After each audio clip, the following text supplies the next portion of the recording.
Hello అందరికీ lucky home kitchen అండి. పాల ప్యాకెట్లకి పెరుగు ప్యాకెట్లకి వెళ్ళామండి. మా అబ్బాయికి 2 చాక్లెట్లు తీసుకున్నా. తర్వాత ఆర్డర్ వచ్చింది, egg dosa, double egg dosa వచ్చింది. స్విగ్గీ, జొమాటో డైరెక్ట్ ఆర్డర్స్ కూడా బాగా వచ్చినాయండి. ఈరోజు సేల్ అది చాలా బాగుంది, బేగానే అయిపోయింది. 1:30 కల్లా పిండి అది అయిపోయింది. మిల్క్ షేక్ ఆర్డర్ వచ్చిందండి. మిల్క్ షేక్ చేస్తున్నారు మా ఆయన గారు.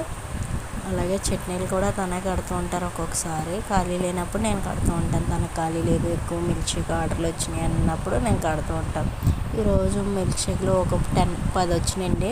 ఆన్లైన్ ఆర్డర్స్ 10 వచ్చినాయి. Milk shake direct orders milk షేక్లో ఒక 5 వచ్చినాయండి. అది కూడా చేసేసి ఇచ్చారు మా ఆయన గారు. తర్వాత ఇప్పుడు చేస్తున్న మిల్క్ షేక్ ఏంటంటే ఓరియో మిల్క్ షేక్ చేస్తున్నారు. ఓరియో మాతో పాటు మా అబ్బాయి కూడా 2 అయినా 3 అయినా మెలకుగానే ఉంటున్నాడని, పడుకోమంటే పడుకోవట్లేదు. ఐస్ క్రీమ్ కావాలి అని పేచి ఐస్ క్రీమ్ ఇచ్చామండి. ఐస్ క్రీమ్ ఇచ్చాక తింటున్నాడు. డెలివరీ బాయ్కి ప్యాక్ చేసి టిఫిన్స్ ఇచ్చేసాం.